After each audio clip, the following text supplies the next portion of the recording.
ఈ రోజే డౌన్లోడ్ చేయండి. మీ ఫేవరెట్ షోస్ చూడండి. మీ గొడవ నాకు అర్థమైంది. నేను తీర్పు చెప్తా. అమ్మా నువ్వు చెప్పకూడదమ్మా. ఆ కుర్చీలో కూర్చున్న వాళ్ళే చెప్పాలి. తీర్పు ఆయనదే. ఆయన కుర్చీకి కొత్త కదా, చెప్పడానికి భయపడుతున్నారు. అందుకే నేను చెప్తానంటున్నాను. చెప్పరేంటండి? అవునవును, తీర్పు నాదే, కానీ నా భార్య చెప్తుంది. చెప్పండి. చెప్పండి, తీర్పు చెప్పండి. దీనికి ఒకటే న్యాయం. అబ్బో, ఇదిగో సుబ్బారావు, వెంకట్రావు గారి సైకిల్ పాడైపోయింది. నువ్వు ఆ సైకిల్ రిపేర్ చేయించి తెచ్చి ఆయనకి ఇచ్చేసే. అబ్బా, భలే తీర్పు. చప్పట్లు చప్పట్లు చప్పట్లు. అది తెక్క కుదిరింది. మరి నా పెళ్ళం పరిస్థితి? చెప్తున్నాను కదా,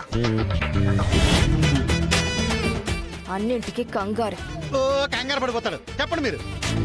వెంకట్రావు గారు, అమ్మా చెప్పండి. మీరు అతని భార్యని తీసుకెళ్లి కడుపుని సెట్ చేసి తిరిగి తెచ్చిచ్చేయండి. ఆ?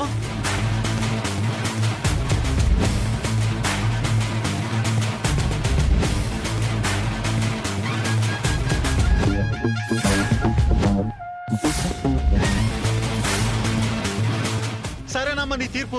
ఏదో కష్టమో నష్టమో ఏదో కింద మీద పడి ఆ కడుపుని ఏదో చేసి తీసుకొచ్చేతాను. నా సైకిల్ మాత్రం కొత్త సైకిల్ చేసి తీసుకురామనండి. అదేం తీర్పమ్మా? ఈ పార్వతి ఒక్కసారి చెప్తే 100 సార్లు చెప్పినట్టు. కాదు, 1000 సార్లు చెప్పినట్టే. అబ్బో, అప్డేటెడ్ అన్నమాట. నా మాటే శాసనం.